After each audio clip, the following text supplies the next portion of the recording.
Assalamualaikum warahmatullahi wabarakatuh. Perkenalkan, saya Arya Indra Darmatama yang akan menjadi tim pembicara satu dan menjadi pihak kontra dalam debat kali ini.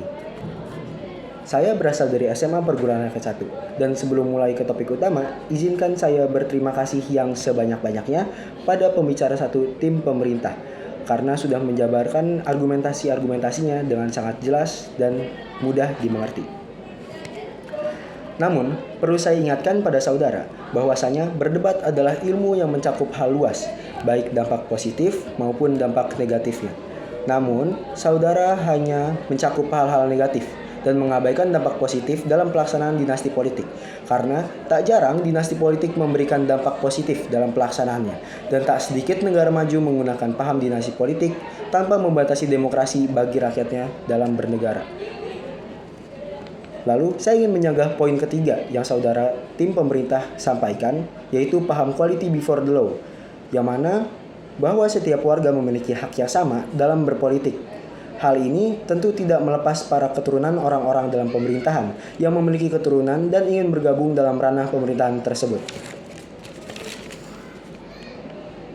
Namun, ketika kita membatasi salah seorang calon dengan alasan hubungan politik yang diterimanya dari kerabat atau anggota keluarga lainnya, dan tentu hal tersebut adalah hal eksternal yang di luar kendali orang tersebut. Tentu hal ini hanya menjadi pembungkaman dalam basis demokratis yang membuat ketidakstabilan berpolitik karena terjadinya penimpangan-penimpangan.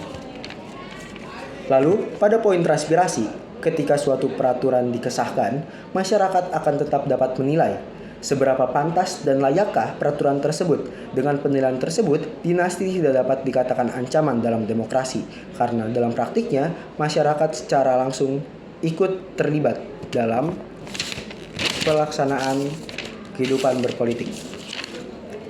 Hal ini juga sejalan dengan paham demokrasi yang dalam pelaksanaannya serta pengambilan keputusannya memiliki kekuasaan tertinggi, yaitu ada di tangan rakyat atau sipil.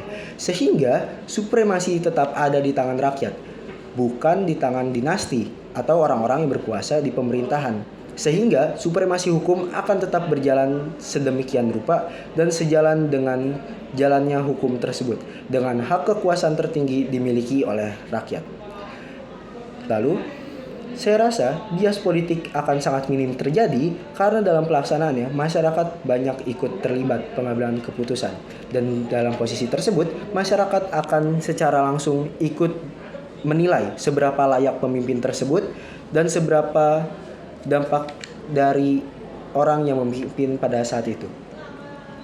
Sehingga kesimpulan yang saya akan sampaikan bahwa dinasti bukan ancaman demokrasi, karena dalam pelaksanaannya masyarakat akan ikut terlibat dalam segala keputusan legislatif yang ada pada peraturan negara.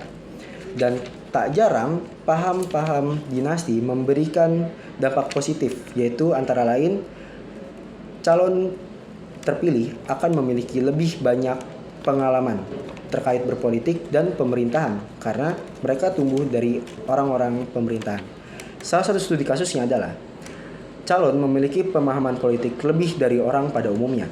Hal ini didapat dari generasi sebelumnya yang mana sudah mendapat pemahaman politik yang lebih daripada orang lain. Mungkin sekiranya kurang lebih itu dari saya. Kurang lebihnya mohon maaf. Wassalamualaikum warahmatullahi wabarakatuh.